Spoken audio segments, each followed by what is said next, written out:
In Canberra, the focus in question time was on economics and the cost of living and how Labor's chickens seem to be coming home to roost in the form of rising unemployment, rising inflation and the hope of further interest rate cuts being dashed. What is the Treasurer's explanation for both unemployment and inflation being well above the RBA's forecast, not unlike the stagflation from the 1970s, which people nowadays are referring to as the gymflation effect?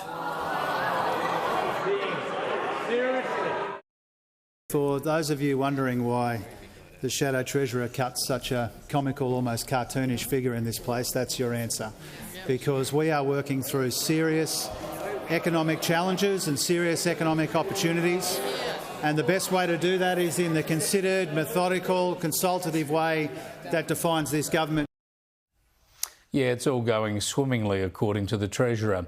And we get the same smugness from the Climate and Energy Minister, Chris Bowen, who, despite retail power prices increasing by more than 20% over the past year, well, he's crowing about a recent drop in wholesale prices. I see this as good progress, with much more to do.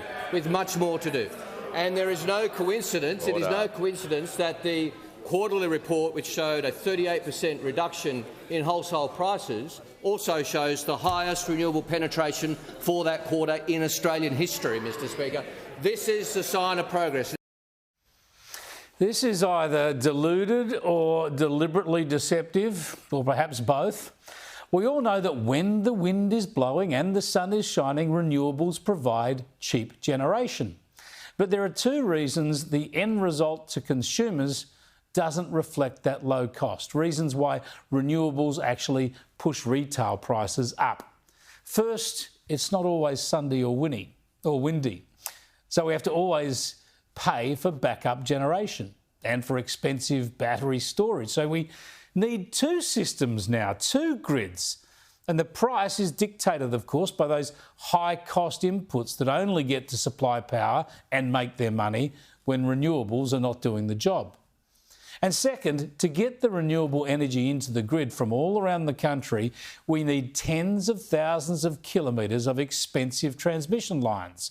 And all that is built with a guaranteed rate of return. So all those costs and the profits are added to the wholesale price by the retailers before we get the electricity and before we get a bill to pay.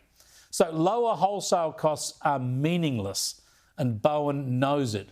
What we pay is what matters, and what we pay is being pushed up by Labor's reckless renewables rollout, the storage and transmission costs, and the way it deliberately undermines the business model for the fossil-fuelled generators.